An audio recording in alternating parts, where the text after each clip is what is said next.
নমস্কাৰ ভাইটি ভণ্টিসকল তোমালোক সকলোকে আলোচনা একাডেমি এডুকেশ্যনৰ অন্য এটা ভিডিঅ' ক্লাছলৈ এণ্ট্ৰিক স্বাগতম জনাইছোঁ আৰু আজিৰ ক্লাছটো তোমালোকৰ কাৰণে খুবেই ইম্পৰ্টেণ্ট হ'ব কিয়নো আজিৰ ক্লাছটোত আমি তোমালোকৰ ক্লাছ 10 আছামিছৰ পাৰস্যত এভুমুখী এই যিটো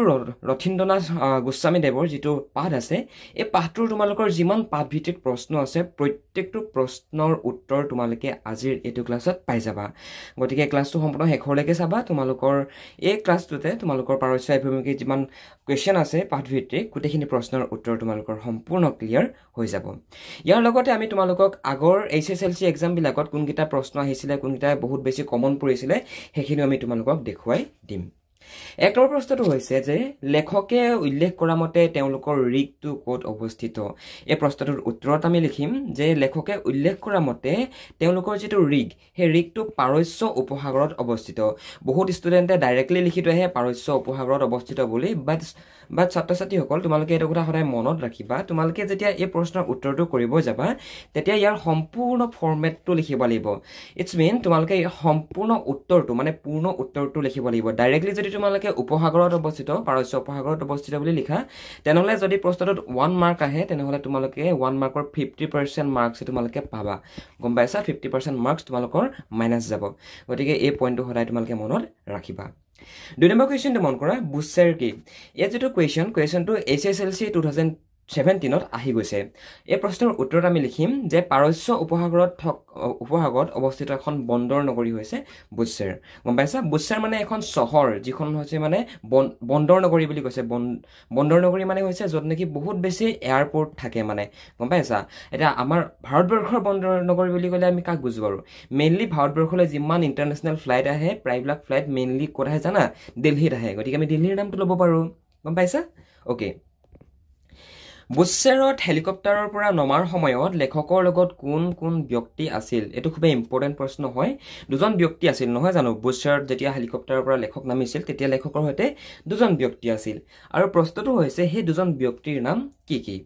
উত্তৰটো আমি লিখিম যে বুশ্বেৰৰ হেলিকপ্টাৰৰ পৰা নমাৰ সময়ত লেখকৰ লগত দুজন ইৰানী ব্যক্তি আছিল আৰু সেই ব্যক্তি কেইজনৰ নাম আছিল মেহদি আৰু ঘাছেম ওকে এই ব্যক্তি কেইজনৰ নাম কি বুলি ক'লো মেহদি আৰু ঘাছেম এই ব্যক্তি কেইজনৰ নাম তোমালোকে পৰৱৰ্তী যিখিনি কুৱেশ্যনখিনি আনসাৰ কৰোতে তোমালোকক দৰকাৰ হ'ব গতিকে এই নামকেইটা তোমালোকে মনত ৰখাবা এক নম্বৰ নামটো হৈছে মেহদি আৰু দুই নম্বৰ নামটো হৈছে ঘাছেম অলৰাইট এই দুজন মানে ইৰানী ব্যক্তি আছিল তেওঁলোক অসমীয়া নাছিল মানে লেখকৰ লগত আছিল যদিও তেখেতলোক অসমীয়া নাছিল তেখেতলোক আছিল ইৰানী লোক ওকে বুশ্বেৰ বিমান বন্দৰটো কিয় গুৰুত্বপূৰ্ণ বুলিছে এই প্ৰশ্নটো HSLC 2017ত আহি গৈছে বুশ্বেৰত যিটো বিমান বন্দৰ আছে সেই বিমান বন্দৰটো কিয় গুৰুত্বপূৰ্ণ বুলি উল্লেখ কৰিছে ইয়াৰ উত্তৰত আমি লিখিম যে কি বুশ্বেৰ বিমান বন্দৰটো হৈছে ইৰাণৰ এটা সাময়িক ঘাটি আৰু হেয়েহে ইয়াক অতি গুৰুত্বপূৰ্ণ বুলি কৈছে অৰ্থাৎ বুশ্বেৰৰ যিটো বিমান বন্দৰ সেই বিমান বন্দৰটো মেইনলি আৰ্মিয়ে ওকে মানে ইৰাণৰ যি আৰ্মি সেই আৰ্মিয়ে ব্যৱহাৰ কৰে হেতু হৈছে এটা সাময়িক ঘাটি গম পাইছা আৰু হেতু কাৰণে বুশ্বেৰৰ যিটো বিমান বন্দৰ সেই বিমান বন্দৰটোৰ যিটো গুৰুত্বটো অত্যাধিক বুলি কৈছে ওকে সামৰিক ঘাটি মানে মেবি বুজি পালা মানে মেইনলি সেই বিমান বন্দৰটো আৰ্মিয়ে ইউজ কৰে মানে ওকে সামৰিক শব্দটো আমি মানে আৰ্মি পুলিচ এবিলাকৰ লগত আমি এই শব্দটো আমি কম্পেয়াৰ কৰিব পাৰো নেক্সট কুৱেশ্যন লেখকে বুশ্বেৰত কি আছে বুলি শুনিছে one of the most important question guys এই প্ৰশ্নটো তোমালোকৰ পৰীক্ষাত অহাৰ খুবেই মানে চান্স আছে গতিকে প্ৰশ্নটো হাইলাইট কৰি দেবা লেখকে বুশ্বেৰত কি আছে বুলি শুনিছে ইয়াৰ আনসাৰটো লিখিম লেখকে বুশ্বেৰত এটা নিউক্লিয়াৰ ৰিয়েক্টৰ আছে বুলি শুনিছে নিউক্লিয়াৰ ৰিয়েক্টৰ এই শব্দটো মনত ৰাখিবা নিউক্লিয়াৰ ৰিয়েক্টৰ অৰ্থাৎ নিউক্লিয়াৰ পাৱাৰ পইণ্ট আমাৰ ইণ্ডিয়াটো আছে নিউক্লিয়াৰ পাৱাৰ পইণ্ট ক'ত আছে বাৰু ৰাজস্থানত আছে হয় না নহয় ওকে ঠিক তেনেকুৱা ধৰণে সেই ইৰাণৰ এই যে বুশ্বেৰ চহৰ সেই বুশ্বেৰ চহৰতো এটা এনেকুৱা নিউক্লিয়াৰ পাৱাৰ পইণ্ট নতুবা নিউক্লিয়াৰ ৰিয়েক্টৰ আছে তোমালোকে নিউক্লিয়াৰ পাৱাৰ পইণ্ট বুলি নিলিখিবা ওকে তোমালোকে নিউক্লিয়াৰ ৰিয়েক্টৰ বুলি লিখিবা যিহেতু আমাৰ কিতাপখনত নিউক্লিয়াৰ ৰিয়েক্টৰ বুলি দিছে অকল নেক্সট কুৱেশ্যনটো ডিসকাশন নকৰাৰ আগতে তুমি যদি মেট্ৰিক পৰীক্ষাৰ কাৰণে প্ৰিপাৰেচন চলাই আছা আৰু যদি তুমি ইংৰাজী বিষয়টোত এতিয়াও দুৰ্বল হৈ আছা তেনেহলে আমাৰ থ্ৰুদি তোমালোকে পঢ়িব পাৰা আমি তোমালোকক মেট্ৰিক পৰীক্ষাত ইংৰাজী বিষয়টোত কেনেকুৱা তোমালোকৰ কুৱেশ্যন আহিব তোমালোকে কোনখিনি গ্ৰামাৰ চাই যাব লাগিব তোমালোকে কুৱেশ্যন আনসাৰ পেটাৰ্ন বিলাক কেনেকৈ লিখিব লাগিব সকলোখিনি কথা আমি আমাৰ পাৰ্সোনেল অনলাইন কোচিঙত আমি শিকাও গতিকে তুমি যদি মেট্ৰিকৰ এজন কেণ্ডিডেট হয় আৰু যদি তুমি ইংৰাজী বিষয়টোত এতিয়াও ক্লিয়াৰ হোৱা নাই তেনেহলে তোমালোকে আমাৰ থ্ৰুদি যদি বিচাৰা পঢ়িব পাৰা বন্ধু বান্ধৱীসকল আমাৰ একাডেমীৰ এডমিশ্যন এডমিশ্যন ফিজ হৈছে অনলি 499 rupees, য'ত তোমালোকক গ্ৰামাৰ, তোমালোকৰ টেক্সট বুক আৰু তোমালোকৰ যিখন সৰু ছাপ্লিমেণ্টাৰী ৰিডাৰ আছে গোটেইকেইখন পঢ়োৱা হয়, লগতে কুৱেশ্যন আনচাৰবিলাকো বুজাই দিয়া হয় আৰু কোনবিলাক কমন পৰিব সেইবিলাকো শিকাই দিয়া হয়। গতিকে তুমি যদি বিচৰা আমাৰ থ্ৰুদি পঢ়িবৰ কাৰণে তেনেহ'লে ওপৰত দিয়া ফোন নম্বৰটোত ফোন কৰা, নতুবা ডেছক্ৰিপশ্যনত এখন ফৰ্ম আছে, ফৰ্মখন ফিল আপ কৰি দিয়া, আমাৰ টিমে তোমালোকক কণ্টেক্ট কৰি ল'ব। অল ৰাইট, নেক্সট কুৱেশ্যনটো হৈছে মেহদি আৰু ঘাছেম কোন? তোমালোকে এই প্ৰশ্নটোৰ উত্তৰত ডাইৰেক্টলি লিখি দিব পাৰিবা যে কি মেহদি আৰু ঘাছেম হৈছে দুইজন ইৰাণী যুৱক আৰু তেওঁলোক তৈল নগৰী আহৱাজৰ বাসিন্দা। নেক্সট কুৱেশ্যনটো মন কৰা গাইজ। নেক্সট কুৱেশ্যনটো আমাক সুধিছে যে মেহদি আৰু ঘাছেমে কাম কৰা কোম্পানীটোৰ নাম কি? এই মেহদি আৰু ঘাছেমে যে এটা কোম্পানীত কাম কৰিছিলে সেই কোম্পানীটোৰ নাম কি? বহুতে জিঅ' লিগ বুলি লিখে দেই, এই প্ৰশ্নটোৰ উত্তৰত বহুতে জিঅ' লিগ, অ'কে, বাট জিঅ' লিগ বুলি তোমালোকে নিলিখিবা। তোমালোকৰ কিতাপত তোমালোকে যদি ভাল ধৰণে চোৱা তেনেহ'লে এই কোম্পানীটোৰ নাম পাবা তোমালোকে মাদলগাৰ, অ'কে, এইটো জিঅ' লিগ নহয়, ইয়াৰ শুদ্ধ উত্তৰটো হৈছে মাদলগাৰ। এই কোম্পানীটোৰ নাম তোমালোকে মনত ৰখাবা, পৰীক্ষাত আহি যাব পাৰে যে কি মেহদি আৰু ঘাছেমে কাম কৰা কোম্পানীটোৰ নাম কি? উত্তৰতকৈ লিখিম মাদলগাৰ। মেহদি আৰু ঘাছেমে কাম কৰা যিটো কোম্পানীটোৰ নাম হৈছে মাদলগাৰ। নেক্সট কুৱেশ্যন গাইজ, ভেংকি ক'ত থাকে? ভেংকি বুশ্বেৰত থাকে, অ'কে। ভেংকিয়ে কি কৰে? ভেংকিয়ে বুশ্বেৰৰ পৰা ৰিগলৈ যাব লগা হেলিকপ্টাৰ আৰু সামগ্ৰী যোগানকাৰী জাহাজৰ তদাৰক কৰে। তোমালোকৰ ঘৰৰ ওচৰে পাজৰে নতুবা তোমালোকৰ ফেমিলিত যদি কোনোবাই অইলত কাম কৰে তেতিয়া তোমালোকে সুধিব পাৰা, অ'কে। তেতিয়া মানে যদি ওপৰ ৰেংকত যদি জব কৰে তেনেহ'লে মেইনলি অকল ইণ্ডিয়া বুলিয়ে নহয়, যিসকল মানে অলপ ওপৰ ৰেংকৰ মানে অইলত চাকৰি কৰা লোক আছে তেখেতলোকে মানে নাইজেৰিয়া, ইৰাণ, ইৰাক এই এনেকুৱা জেগাতো পষ্টিং পাই যায়, যিবিলাক ডাঙৰ ডাঙৰ MNC, যিবিলাক ডাঙৰ ডাঙৰ international multinational MNC multinational company থাকে, সেই কোম্পানীবিলাকত কাম কৰিবলৈ পায়। এতিয়া এই ইৰাণৰ এই যি বুশ্বেৰ চহৰ, সেইখন চহৰ হৈছে এখন তৈল নগৰী চহৰ, গম পাইছা? ইৰাণত ইৰাণ, ইৰাক, আফগানিস্তান এই এনেকুৱা ধৰণৰ যিবিলাক মৰুভূমি থকা যিবিলাক দেশ, সেই দেশবিলাকত জেনেৰেলি তেল মানে গম পাইছা, যিটো আমি পেট্ৰলিয়াম বুলি কওঁ, সেই পেট্ৰলিয়ামটো বেছিকৈ পোৱা যায়, অত্যাধিক পৰিমাণত পোৱা যায়, গম পাইছা? নেক্সট কুৱেশ্যন, আবুজাৰ কোন? আবুজাৰ হৈছে এজন ট্ৰেভেল এজেণ্ট। আগা শব্দৰ অৰ্থ কি? আগা শব্দটো শ্ৰীযুতৰ সমাৰ্থক সন্মানীয় শব্দ। আমাৰ অসমীয়াত যি ধৰণে সন্মানীয় শব্দ কি বুলি ক'ম আৰু শ্ৰীযুত, হয় নাই, ডাঙৰীয়া, এইবিলাক আমাৰ অসমীয়াত একোটা সন্মানীয় শব্দ। ঠিক তেনেকুৱা ধৰণে আগা এই যিটো শব্দটোৰ অৰ্থ হৈছে শ্ৰীযুতৰ সমাৰ্থক সন্মানীয় শব্দ। তোমালোকৰ পৰীক্ষাত যদি আহে তোমালোকে ডাইৰেক্টলি লিখি দিবা আগা শব্দটো শ্ৰীযুতৰ সমাৰ্থক সন্মানীয় শব্দ, অ'কে। নেক্সট কুৱেশ্যন, ইৰাণে কেতিয়া ইছলামিক গণতন্ত্ৰ হিচাপে স্বীকৃতি লাভ কৰে? One of the most important question হয় গাইজ, যে ইৰাণে কেতিয়া ইছলামিক গণতন্ত্ৰ হিচাপে স্বীকৃতি লাভ কৰে? 1979 চনৰ বিখ্যাত ধৰ্মীয় বিপ্লৱৰ ফলস্বৰূপে 1 এপ্ৰিলৰ পৰা ইৰাণে ইছলামিক গণতন্ত্ৰ হিচাপে স্বীকৃতি লাভ কৰে। তোমালোকে নিশ্চয় ইণ্ডাষ্ট্ৰিয়েল ৰেভলিউশ্যন অৰ্থাৎ শিল্প বিপ্লৱ, তাৰপৰা ধৰ্মীয় বিপ্লৱ, নিশ্চয় তোমালোকে এই টাৰ্মবিলাক পাই আহিছা। তোমালোকক ছ'চিয়েল ছায়েন্সত মই পঢ়াইছিলোঁ, যিসকলে আমাৰ পৰা কোৰ্চ কৰি আছা মই তোমালোকক ক'ব বিচাৰোঁ, তোমালোকক আমি তাত পঢ়াইছিলোঁ। এই 1979 চনৰ সেই যিটো বিখ্যাত ধৰ্মীয় বিপ্লৱ হৈছিল, সেই ধৰ্মীয় বিপ্লৱৰ ফলস্বৰূপে 1 এপ্ৰিলৰ পৰা ইৰাণে ইছলামিক গণতন্ত্ৰ হিচাপে স্বীকৃতি লাভ কৰিছিল। মানে ইৰাণ, ইৰাক, আফগানিস্তান এইবিলাক একচুৱেলি মুছলিম মেজৰিটি থকা দেশ হয়, গম পাইছা নাই? আমাৰ ইণ্ডিয়াত মানে মেইনলি আমাৰ হিন্দু মেজৰিটি বহুত বেছিকৈ আছে, ৰাইট? ঠিক তেনেকুৱা ধৰণে পৃথিৱীৰ এনেকুৱা কিছুমান দেশ আছে যিধৰণে তোমাৰ ইৰাণ, ইৰাক, তাৰপৰা UAE মানে ডুবাইৰ কথা কৈছোঁ, তাৰপৰা পাকিস্তান, আফগানিস্তান, কাজাকিস্তান এইবিলাকত মানে ইছলামিক যিটো পপুলেশ্যনটো বেছি। আৰু এটা কথা অলৱেজ মনত ৰাখিবা, ইছলামৰো 2টা ভাগ আছে, চিয়া মুছলিম আৰু সুন্নী মুছলিম। তোমালোকে নিশ্চয় এইটো পইণ্ট জানা চাগে। যিসকল ইছলাম ধৰ্মাৱলম্বী ষ্টুডেণ্টে আমাৰ ক্লাছটো চাই আছা তেওঁলোকে নিশ্চয় এইটো কথা জানিবা, অ'কে। ইৰাণৰ ইছলামিক গণতন্ত্ৰৰ প্ৰতিষ্ঠাতা কোন? One of the most important question হয়, ইৰাণৰ যি ইছলামিক গণতন্ত্ৰৰ প্ৰতিষ্ঠাতা কোনে প্ৰতিষ্ঠা কৰিছিলে? এইটো HSLC 2019 আৰু 2020ত আহি গৈছে। ইয়াৰ আনচাৰটো ভাইটি ভণ্টিসকল অলৱেজ মনত ৰখাবা, ইয়াৰ আনচাৰটো হৈছে ইমাম আয়াতুল্লাহ খুমেনি। এই ব্যক্তিজনেই হৈছে ইৰাণত ইছলামিক গণতন্ত্ৰৰ প্ৰতিষ্ঠা কৰা ব্যক্তি, গম পাইছা? ইৰাণৰ ইছলামিক গণতন্ত্ৰৰ প্ৰতিষ্ঠাতা হ'ল ইমাম আয়াতুল্লাহ খুমেনি। এই ব্যক্তিজনৰ নামটো মনত ৰখাবা। দেখিছেনে HSLC 2019 আৰু 20ত 2019 আৰু 2020ৰ যি মেট্ৰিক পৰীক্ষা, সেই মেট্ৰিক পৰীক্ষাত এই প্ৰশ্নটো আহি গৈছে, ৰাইট? ওকে 14টো মন কৰা ইৰাণৰ কোনটো বিষয়ে লেখকৰ কৌতূহল বৃদ্ধি কৰিছিল এইটো প্ৰশ্ন মনত ৰাখিবলৈ খুবেই ইজি হয় এই লেখকে যে ইৰাণত এটা তোমাৰ নিউক্লিয়াৰ ৰিয়েক্টৰ দেখিছিল সেই নিউক্লিয়াৰ ৰিয়েক্টৰটোৱে লেখকৰ মনত কৌতূহলৰ সৃষ্টি কৰিছিল উত্তৰটো তোমালোকে এনেকুৱা ধৰণে লিখিবা যে বুশ্বেৰ চহৰৰ পাৰমাণৱিক গৱেষণা গৃহ থকা গোলাকৃতিৰ স্থাপত্যটোৱে লেখকক কৌতূহলী কৰি তুলিছিল কিয়নো লেখকে আগতে নিউক্লিয়াৰ ৰিয়েক্টৰ দেখি পোৱা নাছিল আৰু তোমালোকে নিশ্চয় নিউক্লিয়াৰ পাৱাৰ নিউক্লিয়াৰ ৰিয়েক্টৰ বিষয়ে শুনিছা নিউক্লিয়াৰ এনাৰ্জি বহুত মানে মৰাত্মক মানে ভাল এনাৰ্জি হয় বাট বহুত মানে ডেঞ্জাৰাছ হয় গম পাইছা মানে দ্বিতীয় বিশ্বযুদ্ধৰ সময়ত জাপানৰ নাগাচাকি আৰু হিৰোশ্বিমাত আমেৰিকাই যেতিয়া দুটা পাৰমাণৱিক বোম পেলাইছিল তাৰ যি প্ৰভাৱ সেই প্ৰভাৱ এতিয়াও জাপানত দেখি থকা হয় বহুত লাখ লাখ মানুহ মৰি গৈছিল জাপানত দুটা বোমতে গম পাইছা গতিকে সেইটো কাৰণে লেখকে যেতিয়া এই যিটো নিউক্লিয়াৰ ৰিয়েক্টৰ দেখিছিল ইৰাণত সেইটো দেখি পেলাই লেখকৰ মনত কৌতূহলৰ সৃষ্টি হৈছিল অলৰাইট ইৰাণৰ ৰাজধানী নাম কি HSLC 2016 চনত আহি গৈছে মেট্ৰিকৰ ইৰাণৰ ৰাজধানীৰ নাম হৈছে তেহৰান ওকে তেহৰান হৈছে ইৰাণৰ ৰাজধানী তেহৰানত বিমানবন্দৰ কেইটা তেহৰানত কিমানটা বিমানবন্দৰ আছে উত্তৰটো হৈছে দুটা পাই আহিছো এইটো আমি লেচনটো পঢ়োঁতে লেখক থকা তেহৰানৰ হোটেলখনৰ নাম কি উত্তৰটো হৈছে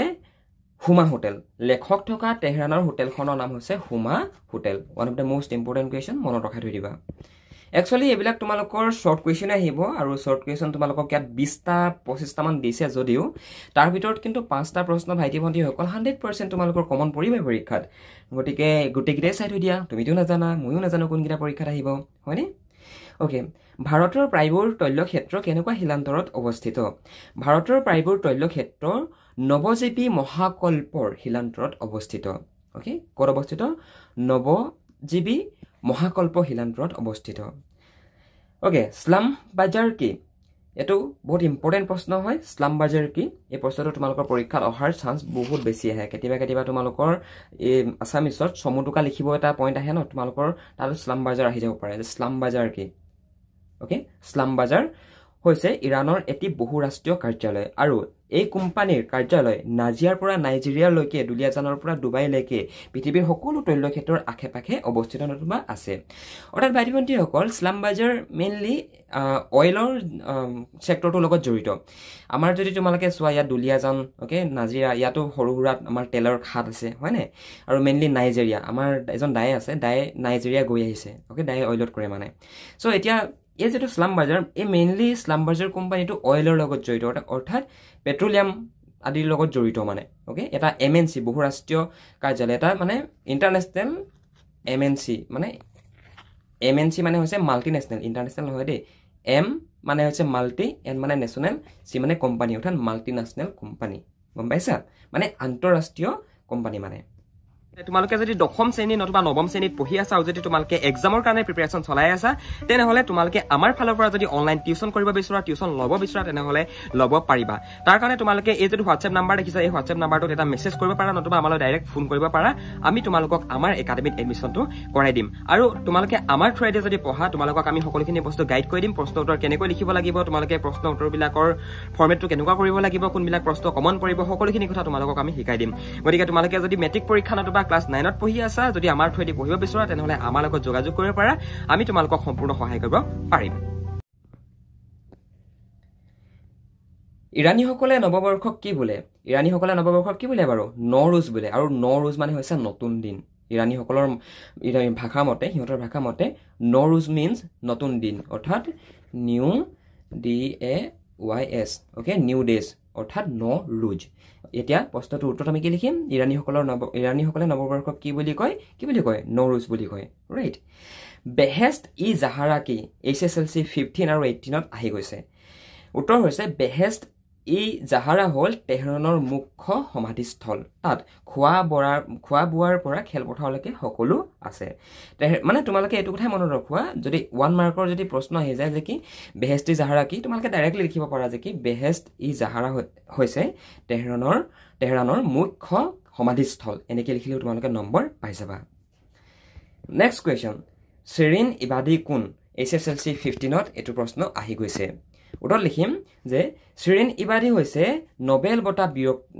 বঁটা বিজয়ী এগৰাকী ইৰাণী মহিলা তেওঁ শোষিত নিষ্পেষিত লোকসকলৰ হকে মাত মাতি মানৱ অধিকাৰৰ অগ্ৰণী ৰণুৱা হিচাপে সমগ্ৰ বিশ্বত পৰিচিত হৈ পৰিছিল শিৰিন ইবাদী এগৰাকী ইৰাণী নোবেল বঁটা বিজয়ী এগৰাকী ইৰাণী মহিলা আছিল আৰু তেখেতে কি কৰিছিল জানা তেখেতে যিসকল ইৰাণৰ শোষিত যিসকল নিষ্পেষিত লোক তেখেতলোকৰ সৈতে মাত মাতিছিল তেখেতলোকৰ মানৱ অধিকাৰৰ ক্ষেত্ৰত মাত মাতিছিল মানৱ অধিকাৰ মানে গম পাইছা হিউমেন ৰাইটছ তোমালোকক মই ছ'চিয়েল ছায়েন্সৰ পলিটিকেল পাৰ্টত পঢ়াই আহিছোঁ পলিটিকেল যিটো তোমালোকৰ পাৰ্ট আছে ন পলিটিকেল কিতাপখন আছে তোমালোকৰ ছ'চিয়েল ছায়েন্সত তাত তোমালোকক পঢ়ুৱাই আহিছোঁ যে মানৱ অধিকাৰ হিউমেন ৰাইটছ কি বস্তু আৰু তেখেতে এই হিউমেন ৰাইটছৰ মানে মানৱ অধিকাৰৰ ক্ষেত্ৰত মাত মাতিছিল ইৰাণৰ যিসকল তোমাৰ শোষিত নিষ্পেষিত ব্যক্তি তেখেতলোকৰ হৈ পিনে মাত মাতিছিল গম পাইছা আৰু সেইটো কাৰণে তেখেতে মানৱ অধিকাৰৰ সংগ্ৰামৰ বাবে তেখেতে নোবেল বঁটা পাবলৈ সক্ষম হৈছিল এনেকৈ লিখি দিবা নম্বৰ পাই যাবা চেনি কোনে আৱিষ্কাৰ কৰিছিল কিংবদন্তীৰ মতে সম্ৰাট জামছেদে নৱৰোজৰ কোনোবা এটা পবিত্ৰ দিনত চেনি আৱিষ্কাৰ কৰিছিল আৰু এইটো কিংবদন্তীহে দেই এইটো মানে ট্ৰু নহয় কোনে চেনি আৱিষ্কাৰ কৰিছিল কোনো নাজানে এইটো কিংবদন্তি মানে হৈছে মুখে মুখে চলি অহা আমাৰো মুখে মুখে বহুত কথা চলি আহে হয় নে নহয় বাৰু যে চাহৰ ক্ষেত্ৰত তোমালোকে পাই আহিছা ন ক্লাছ 9ত পাই আহিছা হয় নাই চাহৰ সৃষ্টিৰ বিষয়ে কিছুমানে কয় চীনত সৃষ্টি হৈছিলে কিছুমানে কয় ইণ্ডিয়াত সৃষ্টি হৈছিলে হয়নে দুটা পাৰ্সপেক্টিভ পোৱা গৈছিলে ন এটা কিংবদন্তি মতে অৰ্থাৎ মুখে মুখে চলি অহাৰ মতে মানে সম্ৰাট জামছেদে নৱৰোজৰ কোনোবা এটা পবিত্ৰ দিনত চেনিৰ আৱিষ্কাৰ কৰিছিল অৰ্থাৎ চুগাৰ আৱিষ্কাৰ কৰিছিল লেখক ইৰাণলৈ কি দায়িত্ব লৈ গৈছিল ইয়াৰ উত্তৰটোত আমি লিখিম যে লেখক ইৰাণলৈ তেলৰ আন্বেষণৰ দায়িত্ব লৈ গৈছিল মানে তেখেত এজন ৰিচাৰ্চাৰ আছিল গম পাইছা তেখেত মানে পেট্ৰলিয়াম বিলাকৰ মানে ৰিচাৰ্চ কৰিছিল ইৰাণৰ আন্তঃৰাষ্ট্ৰীয় বিমানবন্দৰটোৰ নাম কি ইম্পৰ্টেণ্ট কুৱেশ্যন হয় ইৰাণৰ আন্তঃৰাষ্ট্ৰীয় বিমানবন্দৰটোৰ নাম হৈছে খুমেনি ইণ্টাৰনেশ্যনেল এয়াৰপৰ্ট বা বিমানবন্দৰ এতিয়া তোমালোকে ইয়াত এয়াৰপৰ্ট বুলি লিখো বুলি ক'লেও পাৰা বিমানবন্দৰ লিখো বুলি ক'লেও পাৰা গম পাইছা কিন্তু মই তোমালোকক এইটোৱে ছাজেশ্যন দিম তোমালোকে খুমেনি ইণ্টাৰনেশ্যনেল বিমানবন্দৰ বুলি লিখি ব্ৰেকেট ক্লোজ কৰি লিখি দিবা এয়াৰপৰ্ট তাৰ পৰা দি দিবা দাঢ়িডাল তেতিয়া তোমালোকৰ আনচাৰটো লিখিবলৈ শুৱলা হ'ব ভাইটি ভণ্টিসকল 26 নম্বৰটো মন কৰা যে কেন্দ্ৰৰ অৰ্থ কি কেন্দ্ৰৰ শব্দটো হৈছে এটা পাৰ্চী শব্দ যাৰ অৰ্থ হৈছে চেনি অৰ্থাৎ চুগাৰ মনত ৰখাবা কেন্দ্ৰ হৈছে এটা পাৰ্চী শব্দ এটা পাৰ্চিয়ান ৱৰ্ড আৰু ইয়াৰ মিনিংটো হৈছে চুগাৰ অৰ্থাৎ চেনি অলৰাইট মানে কিতাপত যিটো পাইছোঁ সেইটো আমি লিখিব লাগিব আৰু ভাইটি ভণ্টিসকল তোমালোকৰ কিতাপতে অলপ গ্ৰামাৰো আছে গ্ৰামাৰ মানে তোমালোকক ইয়াত কেইটামান এক্সাৰচাইজ দিছে নিজৰ কৰিবৰ কাৰণে লাইক এই যিকেইটা শব্দকেইটা আমাক নিজৰ ভাষাত লিখিব এই শব্দকেইটা কি ভাষাত লিখা সেইটো আমাক সুধিছে কেঁচি দুৱাট চিয়াহী চিচা কেণ্ডি অ'কে এতিয়া এই শব্দকেইটা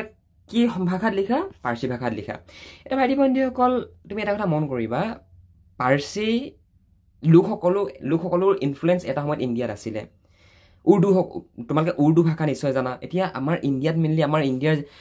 ৰাষ্ট্ৰীয় ভাষা কি বাৰু ভাৰতবৰ্ষৰ ৰাষ্ট্ৰীয় ভাষা কি কোৱাচোন হিন্দী হয়নে নহয় মানে আমাৰ ৰাষ্ট্ৰীয় ভাষা হৈছে হিন্দী ভাষা পাকিস্তানৰ ৰাষ্ট্ৰীয় ভাষা কি কোন হ'ব তোমালোকে যদি জানা নিশ্চয় জানিবা পাকিস্তানৰ ৰাষ্ট্ৰীয় ভাষা হৈছে উৰ্দু গম পাইছা ঠিক তেনেকুৱা ধৰণে মানে এই শব্দকেইটা যিহেতু আমি এইটো ইৰাণৰ লেচন পঢ়ি আছোঁ মানে ইৰাণৰ কথা বিশেষকৈ লেচনটোত আছে গতিকে আমি ডাইৰেক্টলি পাৰ্চী শব্দ বুলি লিখি দিব পাৰোঁ অ'কে তো এইকেইটা তোমালোকে নিজে চাবা ইয়াৰ পৰা তোমালোকে ডাইৰেক্টলি চাই লিখি দিবা ইয়াত ইমান বুজিবলগীয়া একো বস্তু নাই ইয়াত তোমাৰ মিনিংকেইটা আছে আৰু এইকেইটা তোমালোকৰ কিতাপখনতো দিয়া আছে কিতাপখনৰ পৰাই আমি পিছফালত লিখা আছে কিতাপখনৰ পৰাই উঠাই ইয়াতে দেখাই দিছোঁ অ'কে বাকী ভাইটি ভণ্টিসকল তোমালোকৰ মেইন যিখিনি লং কুৱেশ্যন সেই লং কুৱেশ্যনখিনিত মই তোমালোকক এটা কথা ক্লাছটোতে কৈ দিছোঁ চোৱা তোমালোকৰ মেইন কুৱেশ্যন তোমালোকৰ আছে 12টা অ'কে মেইন লং কুৱেশ্যন আৰু সেই 12টাৰ ভিতৰত তোমালোকক আমি 6টাহে এক্সপ্লেইন কৰি দিম বাকী 6টা তোমালোকে নিজে চাবা অৰ্থাৎ সেইকেইটা তোমালোকৰ কিতাপৰ মাজৰ পৰা আমি লিখি দিছোঁ তোমালোকে নিজে চালেও হৈ যাব তাত বুজিবলগীয়া সিমান ডাঙৰ কনচেপ্ট নাই এক নম্বৰটো হৈছে যে কি তেলৰ বাবে চলোৱা খনন কাৰ্যত মাডলগিং আহিলাসমূহৰ ভূমিকা কি ইয়াৰ উত্তৰটো তোমালোকে লিখিবা আৰু এইটো দেখিছা 19ত আহি গৈছে SSLC তেলৰ বাবে চলোৱা খনন কাৰ্যত মাডলগিং আহিলাসমূহৰ গুৰুত্বপূৰ্ণ ভূমিকা আছে আৰু এইবোৰৰ জৰিয়তে সংগ্ৰহ কৰা তথ্যই এখন নতুন তৈলক্ষেত্ৰ আৱিষ্কাৰত আৰু কোনো বিপদজনক পৰিস্থিতি হ'ব লাগিছিল পৰিস্থিতি নোহোৱাকৈ খনন কৰাত সহায় কৰিব আৰু ভূতত্ত্ববিদৰ বাবে ই এক গুৰুত্বপূৰ্ণ সঁজুলি মানে মাদলগিং যিবিলাক আহিলা এইবিলাক মেইনলি মানে কোনো এখন নতুন তৈলক্ষেত্ৰ মানে ক'ত তেল আছে ক'ত তেল নাই এইটো মানে ডিস্কভাৰ কৰাত এইবিলাক এই যিটো আহিলাৰ নাম গৈছে মাদলগিং আহিলা ইয়াৰ অত্যন্ত গুৰুত্ব আছে একেবাৰে সিম্পল হয় গম পাইছা নেক্সটটো মন কৰা নেক্সটটো হৈছে বুশ্বেৰ চহৰৰ এটি বৰ্ণনা দিয়া এটা ভাইটি ভণ্টিসকল এই প্ৰশ্নটো তোমালোকৰ দেখিছা SSLC 2015 চনত আহি আছে এতিয়া মেইন কথাটো হৈছে এই কথাখিনি তোমালোকক মানে ইয়াত যিমানখিনি আনসাৰ দেখুৱা গৈছে এই আনসাৰখিনি তোমালোকৰ কিতাপখনৰ পৰাই অনাই গৈছে গতিকে তোমালোকৰ কিতাপখন নিজে পঢ়িলে হৈ যাব ইয়াত বহুত বেছি মোৰ এক্সপ্লেনেশ্যনৰ প্ৰয়োজন নাই মানে গম পাইছা তোমালোকে যদি মই এক্সপ্লেইন কৰি থাকিবলৈ গৈ যাওঁ তোমালোকে গৈ থাকো তোমালোকৰ বৰ লাগিব মানে বৰিং ফিল কৰিবা তোমালোকে ঠিক তেনেকুৱা ধৰণে ইৰাণৰ ইতিহাসৰ বিষয়ে তোমালোকৰ এটা পাঠত ওকে এটা পৃষ্ঠাত সম্পূৰ্ণ আছে এটো জেড আছে ইৰাণৰ ইতিহাসৰ বিষয়ে ওকে যে তাত কোনে কিমান বছৰ শাসন কৰিছিল তাত কি হৈছিল এভৰিথিং তাতে আছে ওকে সোভিয়েট ৰাছিয়াৰ কথা আছে তাত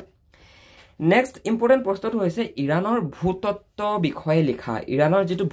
ভূতত্ত্ব ইটছ মিন ইৰাণখন কেনেকুৱা মানে ইৰাণৰ যিটো জিঅ'গ্ৰাফিকেল ষ্ট্ৰাকচাৰ মানে ভূতত্ত্বৰ যিটো গঠন সেই গঠনটোৰ বিষয়ে সুধিছে এটা ভাৰতবৰ্ষৰ ভূতত্ত্বৰ গঠন বুলি যদি আমি চাবলৈ যাওঁ নৰ্থ ইষ্টত চোৱা পাহাৰ পৰ্বত মানে আমাৰ 7 সিষ্টাৰ্ছ কথা কৈছোঁ অৰুণাচল নাগালেণ্ড অসম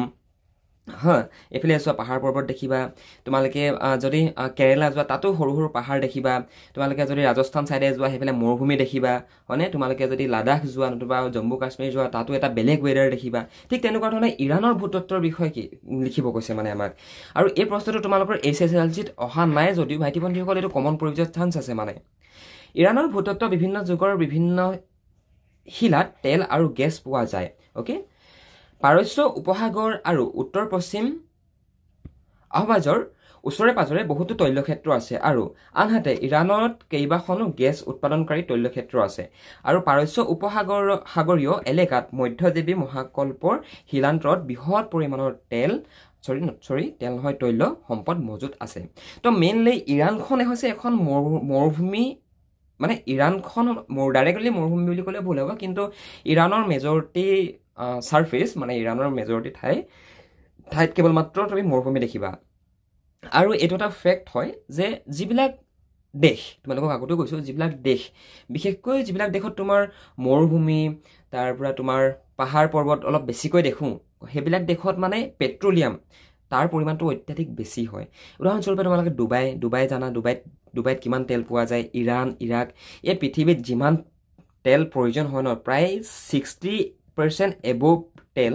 মানে পেট্ৰলিয়াম এই মিডল ইষ্টৰ পৰা আহে মিডল ইষ্ট মানে বুজি পাইছে না মিডল ইষ্ট মানে এই ইৰাণ ইৰাক এইবিলাক পৰে মানে পেলেষ্টাইন ইৰাণ ইৰাক গাজা গম পাইছা এইবিলাক পৰে একেবাৰে উজু হয় ভাইটি ভণ্টিসকল কিন্তু তোমালোকৰ অকণমান নলেজটো বঢ়াব লাগিব তেতিয়া তোমালোকে আৰু বেছি ভালদৰে পঢ়া শুনাত আগুৱাই যাব পাৰিবা নেক্সট কুৱেশ্যনটো মন কৰা নেক্সট কুৱেশ্যনটোত আমাক সুধিছে যে জাগ্ৰছ পৰ্বতমালাৰ বিষয়ে তোমাৰ পাঠ্যপুথিৰ সহায়ত লিখা তোমালোকৰ এই প্ৰশ্নটো 18ত আহি গৈছে SSLC শিক্ষকসকল আপোনাৰ ল'ৰাজন অথবা ছোৱালীগৰাকী ইংৰাজী সাবজেক্টটোত দুৰ্বল নেকি আপোনাৰ ল'ৰাজন অথবা ছোৱালীগৰাকীয়ে ইংৰাজী সাবজেক্টটো বুজি নাপায় নেকি পঢ়িব নোৱাৰে নেকি যদি ভাবিছে যে আপোনাৰ ষ্টুডেণ্টজন আপোনাৰ ল'ৰাজন অথবা ছোৱালীগৰাকী ইংৰাজী সাবজেক্টটো দুৰ্বল আৰু আপুনি যদি আমাৰ থ্ৰুৱেদি আমাৰ আলোচনা একাডেমীত যদি আপুনি আপোনাৰ ল'ৰাজন অথবা ছোৱালীগৰাকীক এডমিশ্যন দিয়াই পঢ়াব বিচাৰে তেনেহ'লে আপোনালোকে এই নাম্বাৰটোত আমালৈ এটা ফোন কৰিব পাৰে নতুবা ডেছক্ৰিপশ্যনত এখন ফৰ্ম আছে ফৰ্মখন ফিল আপ কৰি দিব আমি আপোনালোকক নিজে যোগাযোগ কৰি ল'ম আমি আমাৰ একাডেমীত আপোনাৰ ল'ৰাজন আৰু আপোনাৰ ছোৱালীগৰাকীক আমি সম্পূৰ্ণ ইংৰাজী বিষয়টো শিকাই দিম পৰীক্ষাত কোনবিলাক প্ৰশ্ন আহিব ইংৰাজী বিষয়টো আমি কেনেকৈ পঢ়িলে আমাৰ মনত থাকিব আমি সকলোখিনি কথা তেওঁলোকক আমাৰ অনলাইন পৰ্টেলত আমি গাইড কৰি দিওঁ গতিকে আপুনি যদি এই সন্দৰ্ভত সবিশেষ জানিব বিচাৰিছে তেনেহ'লে আপুনি এই ফোন নাম্বাৰটোত এটা ফোন কৰক আমাৰ টিমে আপোনালোকক সম্পূৰ্ণ গাইড কৰি দিব আপোনালোকে এডমিশ্যন কেনেকৈ কৰিব লাগিব কেনেকৈ পঢ়িব লাগিব কেনেকৈ ক্লাছ কৰিব লাগিব সকলোখিনি কথা আমাৰ টিমে আপোনালোকক গাইড কৰি দিব আপোনালোকে এই ফোন নাম্বাৰটোত এটা ফোন মাৰিলে হৈ যাব আৰু এই প্ৰশ্নটো তোমালোকৰ কিতাপৰ পৰা ডাইৰেক্টলি উঠাই ইয়াত লিখি দিয়া গৈছে কিতাপৰ পৰা উঠাই ইয়াতে ডাইৰেক্টলি অনা গৈছে গতিকে তোমালোকে কিতাপখন পঢ়িলেই নিজে বুজি পাই যাবা বাট ষ্টিল মই তোমালোকক অকণমান বুজাই দিব চেষ্টা কৰিছোঁ যে ডুবাইৰ পৰা বুশ্বেৰ অভিমুখে আকাশী পথেৰে যাওঁতে যাত্ৰীসকলক জাগ্ৰছ পৰ্বতমালাই যথেষ্ট আকৰ্ষণ কৰে আৰু এই পাঠৰ ৰচক গোস্বামীকো বিশেষভাৱে এই পৰ্বতমালাই আকৰ্ষণ কৰিছিল জাগ্ৰছ আৰু হিমালয়ৰ জন্মৰ কাহিনী একেই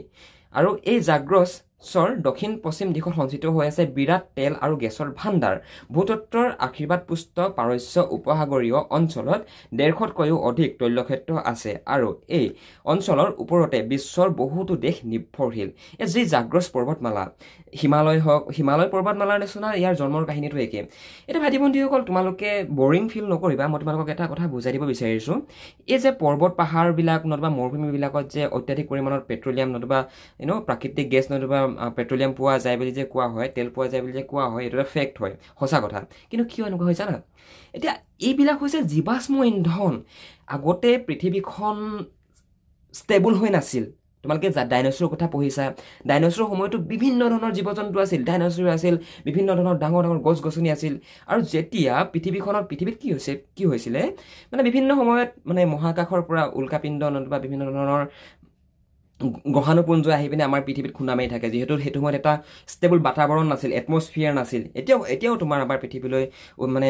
এনেকৈ আহে সেইবিলাক কিন্তু আহে যদিও আমাৰ যিহেতু এটা নিৰ্দিষ্ট লেভেললৈকে আমাৰ ওচৰত যিহেতু এটা আমাৰ এটমছফিয়াৰ আছে সেইটো কাৰণে মানে এতিয়া আমাক এটেক কৰিব নোৱাৰে কিন্তু সেইটো সময়ত যিহেতু এটমছফিয়াৰ নাছিল তেতিয়া ডাঙৰ ডাঙৰ এইবিলাক উল্কাপিণ্ড আহি পিনে পৃথিৱীত খুন্দা মাৰিছিলে যাৰ ফলত নেকি পৃথিৱীৰ যিমান জীৱ জন্তু আছিল যিমান গছ গছনি যিমান বস্তু আছিল চব বস্তু মানে মাটিৰ তললৈ সোমাই গৈছিল আৰু সেইবিলাকেই কালক্ৰমত গৈ পিনে পেট্ৰলিয়ামৰ সৃষ্টি হৈছে পেট্ৰলিয়াম গেছ নতুবা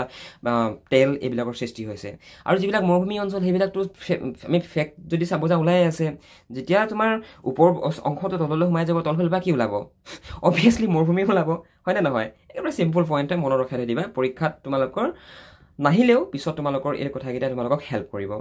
ইৰাণৰ কেইখনমান ঠাই কিতাপতে দিয়া আছে চাই ল'বা তেহৰানৰ বিমানবন্দৰ কেইটা আৰু কি ইম্পৰ্টেণ্ট প্ৰশ্ন হয় এইটো তোমালোকে চাব লাগিব যে তেহৰানৰ বিমানবন্দৰ কেইটা বাৰু দুটা সেইটো হৈছে মেহৰাবাদ এয়াৰপৰ্ট আৰু খুমেনি ইণ্টাৰনেশ্যনেল এয়াৰপৰ্ট আৰু মেহৰাবাদ বিমানবন্দৰটো মানে যিটো মেহৰাবাদ এয়াৰপৰ্ট সেইটো চহৰত অৱস্থিত আৰু যিটো খুমেনি ইণ্টাৰনেশ্যনেল এয়াৰপৰ্ট সেইটো চহৰৰ পৰা অকণমান দূৰত অৱস্থিত অ'কে তেহৰানৰ প্ৰাকৃতিক অৱস্থা কেনেকুৱা লিখা এই কুৱেশ্যনটো 2020ত আহি গৈছে যে তেহৰানৰ যিটো প্ৰাকৃতিক অৱস্থা মানে তাৰ জলবায়ু কেনেকুৱা সেইটো সুধিছে মানে ইয়াতো তোমালোকৰ সেই কিতাপতে লিখা আছে তোমালোকে ডাইৰেক্টলি কিতাপ পাই চাই লিখিবা যদি বৰিং ফিল কৰিছা কিতাপ পাই চাই লিখিবলৈ ডাইৰেক্টলি ইয়াৰ পৰা কপি পেষ্ট কৰি দিব পাৰিবা যে তেহৰানৰ মৃদুৰ শীতল বতাহে লেখকক তেহৰানলৈ আদৰণি জনালে তেহৰান হৈছে এখন পৰিকল্পিত চহৰ লেখকে পুৱাৰ তেহৰানৰ দৃশ্য উপভোগ কৰিলে আৰু চহৰৰ কাষতে ওখ পাহাৰ সূৰ্যৰ চুমাত সেইবোৰ জিলিকি উঠিছে অতদিনে ইৰাণ বুলিলে মৰুভূমি ধাৰণাটো প্ৰকট হৈ উঠিছিল পাছত গম পোৱা গৈছিল যে কি তেহৰানক বহুতে পেৰিছৰ লগতো তুলনা কৰে মানে তেহৰান নতুবা ইৰাক বুলি ক'লে মানুহৰ মনত এটাই ধাৰণা আহে ডেজাৰ্ট মানে মৰুভূমি কিন্তু তোমালোকে যদি তাত যোৱা তোমালোকে মেইনলি মানে ময়ো যোৱা নাই বাৰু তেহৰান মানে ইৰাণ ময়ো যোৱা নাই বাৰু বাট লেখকে কৈছে যে কি সেই তেহৰানক মানে পেৰিছৰ লগতো তুলনা কৰে পেৰিছ জানা কিমান সুন্দৰ ঠাই সেই পেৰিছৰ লগতো সেই তেহৰানক কম্পেয়াৰ নতুবা তুলনা কৰা হয় ওখ ওখ পৰ্বতমালাৰে পৰিৱেষ্টিত হোৱাৰ বাবে তেহৰান চহৰখন অতি সুন্দৰ গ্ৰীষ্মৰ 2 মাহৰ বাহিৰে বাকী সময়ছোৱাত ইয়াৰ জলবায়ু অতি আৰামদায়ক শীতকালত ইয়াত বৰফ পৰে আৰু তেহৰানক এই সুন্দৰ জলবায়ু প্ৰদান কৰিছে এলব্ৰুন পৰ্বতৰাশিয়ে আৰু মহানগৰীৰ বাবে খোৱা পানী আহে পৰ্বতৰ ওপৰৰ হিমবাহৰ পৰা অ'কে এনেকৈ তোমালোকে লিখিবা তোমালোকৰ কিতাপতে দিয়া আছে স্লাম বাজাৰ কোম্পানীৰ কাৰ্যালয় ক'ত আছে অলৰেডি তোমালোকক কৈ আহিছোঁ ক'ত আছে ইয়াৰ পৰা চাই লিখি দিবা নেক্সট ভাইটি ভণ্টিসকল ইৰাণীসকলৰ নৱবৰ্ষৰ এটা আমাক বিৱৰণ দিব কৈছে এই প্ৰশ্নটো তোমালোকৰ কিতাপৰ পৰা ডাইৰেক্টলি চাই অনা গৈছে যিসকল ষ্টুডেণ্টে ইয়াৰ পৰা লিখিব ইচ্ছা কৰা লিখিব পাৰা আৰু যিসকলে পিডিএফটো ডাউনলোড কৰিব ডেছক্ৰিপশ্যনতে লিংক আছে তোমালোকে ডাইৰেক্টলি গৈ পিডিএফটো ডাউনলোড কৰিব পাৰিবা গম পাইছা বাকী তোমালোকৰ ইয়াতে বেহেস্তি জাহাৰৰ সৈতে তেহৰানবাসীৰ সম্পৰ্ক অ'কে ইয়াৰ বিষয়ে তোমালোকে কিতাপতে আছে কিতাপ পাইছা লিখিব পাৰা নতুবা ইয়াৰ পৰা ডাইৰেক্টলি কপি পেষ্ট কৰিব পাৰা শিৰিন ইবাদী কোন তেওঁ সংগ্ৰামৰ বিষয়ে পাঠ্যপুথিৰ সহায়ত লিখা অ'কে শিৰিন ইবাদীৰ বিষয়ে মই তোমালোকক অলৰেডি কৈ আহিছোঁ তেখেত এগৰাকী ইৰাণী মহিলা আছিলে তেখেত এগৰাকী নোবেল বঁটা বিজয়ী ইৰাণী মহিলা আছিলে যি নেকি তোমাৰ মানৱ অধিকাৰৰ বাবে মানে ইৰাণত থকা শোষিত নিষ্পেষিত লোকসকলৰ মানৱ অধিকাৰৰ বাবে মানে যুঁজ দিছিল আৰু তাৰ ফলত তেখেতক কি কৰিছিলে তেখেতক নোবেল প্ৰাইজ এই ৱৰ্ল্ডৰ আটাইতকৈ যিটো ডাঙৰ প্ৰাইজ অ'কে ডাঙৰ সন্মান নোবেল প্ৰাইজ সেই নোবেল প্ৰাইজেৰে তেখেতক সন্মানিত কৰা গৈছিল গম পাইছা তো এয়াই আৰু অ'কে শিৰিন ইবাদী আই থিংক ভাইটি ভণ্টিসকল তোমালোকে আজিৰ এই ক্লাছটো চাই অলপ উপকৃত হ'লা বহুতখিনি কথা তোমালোকক মই এক্সপ্লেইন কৰোৱা নাই কিয়নো আমি যেতিয়া লেসনটো তোমালোকক পঢ়াই আহিছিলোঁ লেসনটোতে তোমালোকক বহুত কথা আমি বুজাই দিছিলোঁ হয়নে গতিকে তোমালোকে যিসকলে লেসনটোৰ ক্লাছকেইটা এতিয়ালৈকে কৰা নাই তোমালোকে পৰাপক্ষত লেসনটোৰ ক্লাছকেইটা কৰি আহিবা আদাৰৱাইজ তোমালোকৰ কথাবিলাক বুজি পোৱাত অকণমান দিগদাৰ হ'ব okay thank you so much for ৱাচিং দিছ ভিডিঅ' ক্লাছ যদি পিডিএফটো ডাউনলোড কৰিব বিচৰা ডেছক্ৰিপশ্যন চাবা তাতে লিংক আছে আৰু তোমালোকেও যদি আমাৰ লগত জয়েন হৈ পঢ়িব বিচৰা লিংক ডেছক্ৰিপশ্যনত আছে ফৰ্ম পঠিয়াব পৰা আমালৈ নতুবা ডাইৰেক্টলি আমালৈ কল কৰিব পাৰা এডমিশ্যনৰ কাৰণে okay thank you so much for ৱাচিং this video' class bye bye